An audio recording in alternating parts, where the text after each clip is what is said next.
নমস্কাৰ বন্ধু বান্ধৱীসকল, আপোনালোক সকলোকে মই মোৰ চেনেলৰ অইন এটা ভিডিঅ'লৈ স্বাগতম জনাইছোঁ। যিহেতুকে আমি সকলোৱে জানো বৰ্তমান ভাৰতবৰ্ষত আৰু অসমত লকডাউন চলি আছে, সেয়েহে এই লকডাউনৰ সময়ছোৱাত আপোনালোকলৈ এটা সহজ ৰেচিপি লৈ আহিছোঁ, যিটো আপোনালোকে ঘৰতে উপলব্ধ কিছুমান সামগ্ৰীৰে বনাব পাৰিব। আজিৰ ৰেচিপিটো হৈছে বৰমৰিচাৰ ঠাৰিৰ চৰচৰি, যিটো মৰিচা শাক নৰ্মেলটো নহয়, তাতকৈ অকণমান ডাঙৰ ডাঙৰ থাকে। তাৰ পাতটো খোৱা নাযায়, অকল তাৰ ঠাৰিটো খাব পাৰি। চজিনাৰ নিচিনাকৈ বাকলিটো চাৰিওফালৰ পৰা গুচাই লৈ পেলাই আজি সেইটো বনাই আপোনালোকক দেখোন অতি সহজতে বনাব পাৰি আৰু খাবলৈ চজিনাৰ নিচিনাই হয় আৰু খুব সোৱাদ হয়। এই ৰেচিপিটো বনাবলৈ অতি সহজ। আহক তেন্তে আমি ৰেচিপিটো বনাবলৈ আৰম্ভ কৰোঁ। কিন্তু তাতকৈ আগতে আপোনালোকে যদি মোৰ ভিডিঅ' চাই ভাল পায় তেন্তে ভিডিঅ'টো এটা লাইক কৰি দিব, শ্বেয়াৰ কৰিব আৰু যদি নতুনকৈ মোৰ চেনেলটো চাইছে তেন্তে চেনেলটো এবাৰ ছাবস্ক্ৰাইব কৰি ল'ব। প্ৰথমে আলু আৰু মৰিচাখিনি এনেদৰে কাটি লৈছোঁ আৰু লগতে লৈছোঁ পিঁয়াজ আৰু জলকীয়া অকণমান আৰু সৰিয়হ অকণমান, নিমখ আৰু জলকীয়াৰ সৈতে পেষ্ট কৰি লৈছোঁ আৰু লৈছোঁ নিমখ আৰু হালধি সোৱাদ অনুসৰি। এতিয়া কেৰাহীত তেল অলপ গৰম হ'বলৈ দিছোঁ আৰু তেলখিনি গৰম হোৱাৰ লগে লগে তাত পিঁয়াজ আৰু জলকীয়াখিনি দি দিছোঁ আৰু পিঁয়াজ আৰু জলকীয়াখিনি অলপ ৰঙচুৱা হোৱালৈকে ভাজি থাকিম।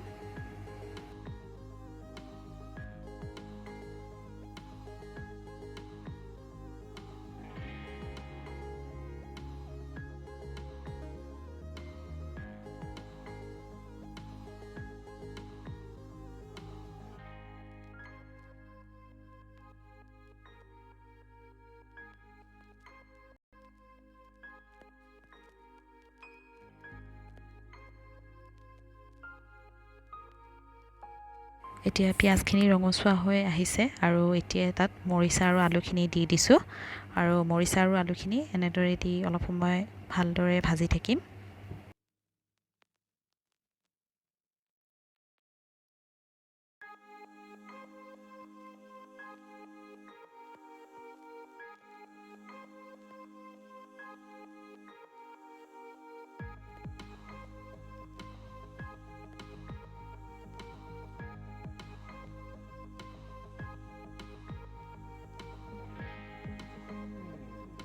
এতিয়া অলপ সময় ভজাৰ পিছত ইয়াতে নিমখ হালধিখিনি দি দিম আৰু ভালদৰে লৰাই থাকিম।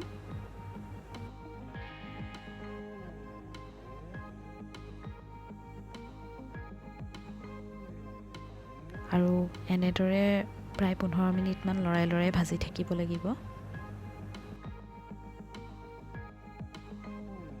আৰু নিমখটো দিওঁতে আপোনালোকে মন কৰিব যে মই সৰিয়হৰ পেষ্টতো নিমখ দিছোঁ, সেইবাবে ইয়াত অকণমান কমাই দিছোঁ আৰু আপোনালোকে নিমখ হালধিটো আপোনালোকৰ সোৱাদ অনুসৰি দিব।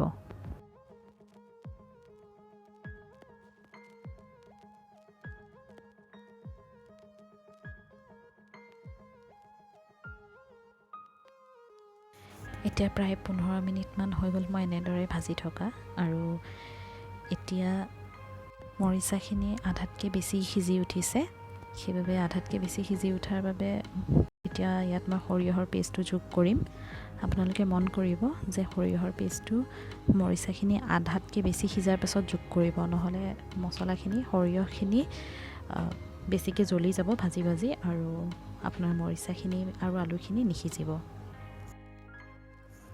ইয়াত এতিয়া সৰিয়হৰ পেষ্টখিনি যোগ কৰি দিছোঁ মই আৰু ভালদৰে মিহলি কৰি লৈছোঁ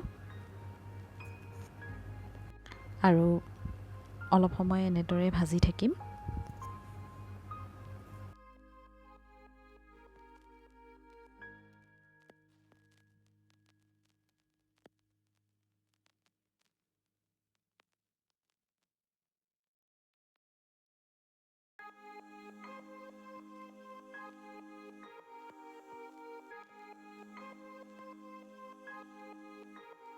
কিছু সময় এনেদৰে ভাজি থকাৰ পিছত মৰিচাখিনিত মই পানী যোগ কৰিম আৰু পানী যোগ কৰাৰ লগে লগে গেছটো বঢ়াই দি পেলাই ঢাকন লগাই পেলাই অলপ সিজিবলৈ দিম।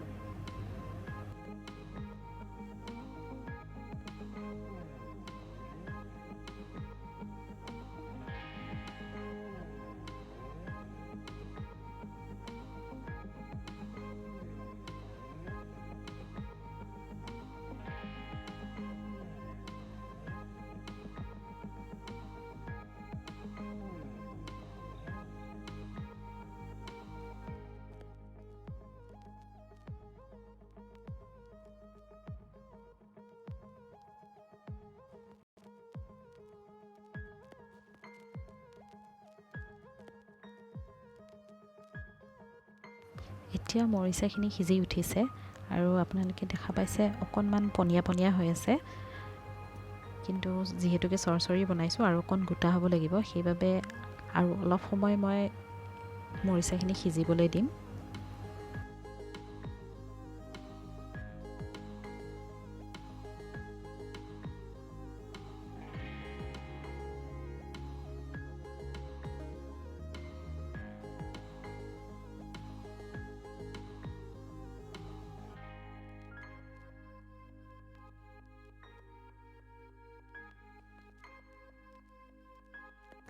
এতিয়া মৰিচাখিনি থুপথুপীয়া হৈ গৈছে আৰু ভালদৰে সিজিও উঠিছে।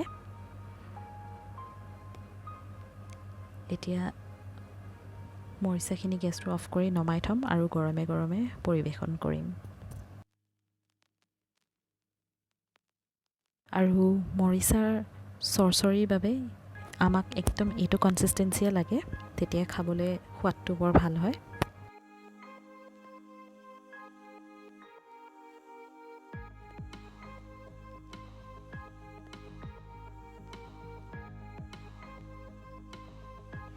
এয়া আমাৰ বৰমৰিচাৰ চৰচৰি ৰেডি হৈ গৈছে। বনাবলৈ অতি সহজ আৰু সোৱাদযুক্ত। আপোনালোকেও বনাওক, ঘৰৰ মানুহক খুৱাওক, নিজেও খাওক আৰু কেনেকুৱা পায় ৰেচিপিটো বনাই মোক জনাব, কমেণ্ট কৰি শ্বেয়াৰ কৰিব ভিডিঅ'টো। আৰু যদি ভিডিঅ'টো চাই ভাল পালে তেন্তে লাইক কৰি দিব, আৰু যদি প্ৰথমবাৰতে মোৰ চেনেলটো চাইছে তেন্তে ছাবস্ক্ৰাইব কৰি ল'ব। ধন্যবাদ।